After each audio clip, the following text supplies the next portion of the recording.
एक इतवार के दिन निरंतर शुरू की जाए, ऐसी संकल्पना थी। कई पिछले 2-3 महीनों से संकल्पना चल रही थी और ऐसा जयंती के अवसर पर पहले इतवार के दिन यह धम्म संडे स्कूल की संकल्पना यहाँ पर शुरू की जाए, धम्म वर्ग शुरू किया जाए, ऐसा एक मानस था सभी का।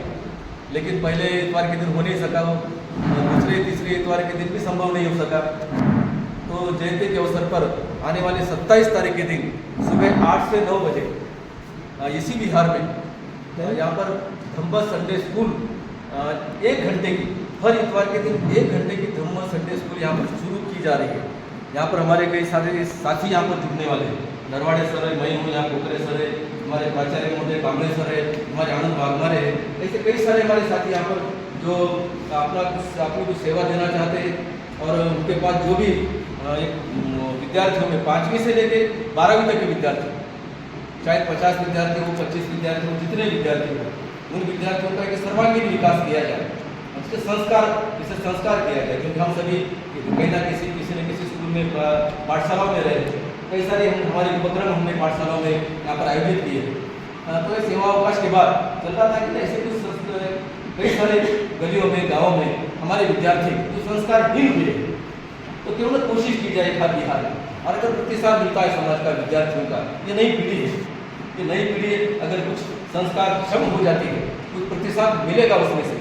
अगर 10-20 विद्यार्थी भी अगर तैयार हो सके, मानसिक रूप से, शारीरिक रूप में संस्कार क्षम हो सके, 10वीं-12वीं तक अपने खुद स्वयं पढ़ाई में लग सके, ऐसे अपेक्षा रखकर ये हम उपक्रम शुरू करने जा रहे हैं। और ये इसी बिहार में शुरू करने जा रहे हैं। इसमें सहयोग भारतीय बौद्ध महासभा शहर शाखा करेगा, यहाँ पर महाविहार परिवार करेगा, माता रमाई बुद्ध विहार समिति का रहेगा, बाकी सभी का यहाँ पर सहयोग रहेगा। यहाँ पर निरंतर 2 अध्यापक इस पाठशाला में रहेंगे। तो आने वाले 27 तारीख के दिन 8 से 9, समय 8 से 9 ही रहेगा हर दिन। अब यहाँ पर 27 तारीख के दिन ओपनिंग है, ओपनिंग के समय 8 से 9 एक आध घंटा आगे पीछे हो सकता है, खाली उस दिन उद्घाटन करेंगे।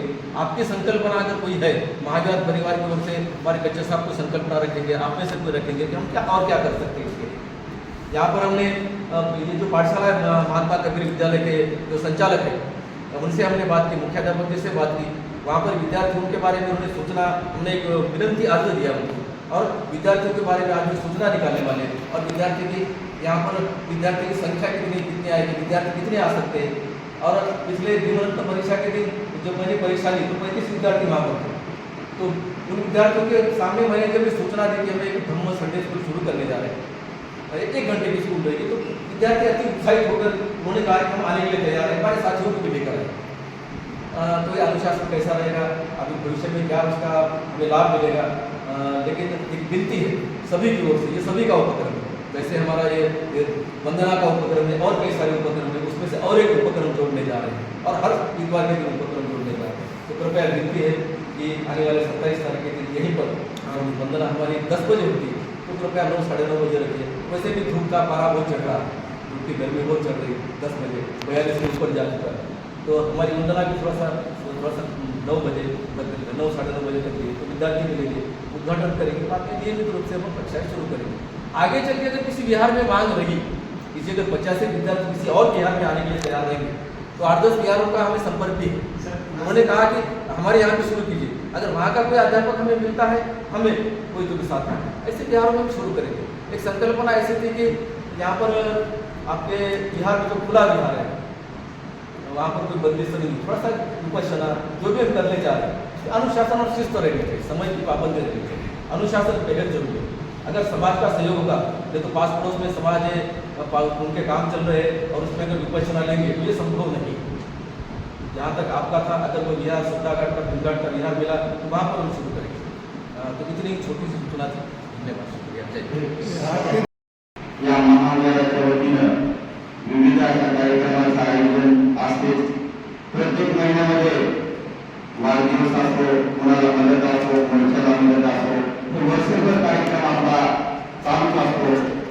मागे आपला उज्ज्वल परिचय मेळावा झाला, त्या परिचय मेळाव्यामध्ये आपण सांगितलं होतं की मे महिन्यामध्ये आम्ही लग्न बांधलो आणि ते लोकांना आपण आयोजन दिलं होतं आणि ते आपण आता पूर्तता करणार आहोत। 25 मेला चांदोली पावले मंगल कार्यालय इथं आपण या विवाह सोहळ्याचं आयोजन केलेलं आहे.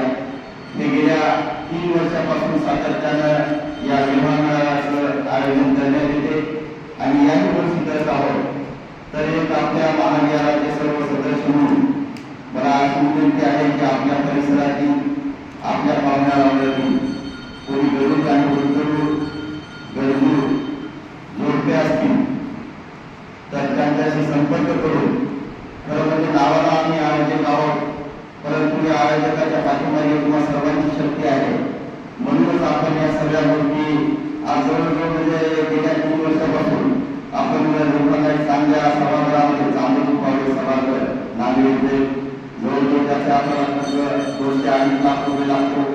बाकी आपण विविध वस्तू देतो वधूवरांना आणि बाकी जेवणाचा वगैरे खर्च करतो. नेहमी 5,000 ते 6,000 रुपये या मंडळ या विवाह मेळाव्यासाठी येत असतात आणि त्यांचा बऱ्याच 25-30 जोडप्याचा फायदा घेतात आणि ज्यांच्यामध्ये बऱ्याच लोकांनी आपल्याला आतापर्यंत सातत्यानं मदत करत आलेली आहे. आता मी जोडपे मिळून बाकीच्या आमचा विवाह मेळावा आहे एवढं जरी सांगितलं आणि ज्यांना काही जे काही रोड नंबर वगैरे असेल तर साहेब आहेत आपले वाघमारे साहेब आमचे राहुलजी आहेत त्यांच्या प्रचारात आमचे लग्न जोडणारे साहेबांजी आहेत. ही सगळी मंडळी आपण सोबतच आहोत आणि याच्यामध्ये मी असल्यामुळं मी समोर असल्यामुळं आपला महाविद्यालयाचा म्हणजे हा एक भाग आहे आणि तुम्हा सर्वांच्या मित्राच्या जीवावरच आपण हे कार्यक्रम करत असतो. कारण समाजामध्ये 2-3 प्रकारचे लोक आहेत ज्याच्याकडे आहे त्याची दानत नाही, ज्याच्याकडे दानत आहे त्याच्याकडे गरज नाही आणि काही जणांची निराशावादी आहे. निराशावादी म्हणजे याचं काय करायला आहे, काहीतरी पैसे जमा करायचे, काहीतरी करायला याच्यापैकी 2 पैसे लावायचे, 3 पैसे लावायचे, अशा प्रवृत्तीचे लोक आहेत. जे काही चांगल्या प्रवृत्तीचे लोक आहेत त्या प्रवृत्तीच्या लोकांना या सगळ्या चालू आहे. म्हणून आपण महाविद्यालयाचा टिकून आहे. आपल्या महाविद्यालयाला सुधारण पाहतो की आपली समाजामध्ये चांगली प्रतिष्ठा आहे आणि काही ना काहीतरी करतो नेहमीच पाहतो आपण. आपल्याला एकही माणूस असा चौधरीच्या साहेबांनी सांगितलं आपल्याला इथं 50,000 द्यायचे, 58,000 रुपये तरी न सांगता म्हणजे आपण सगळेजण एक आवडतोय या निमित्तानं आणि तुमच्या जवळच आम्ही थोडंसं पळत असतो.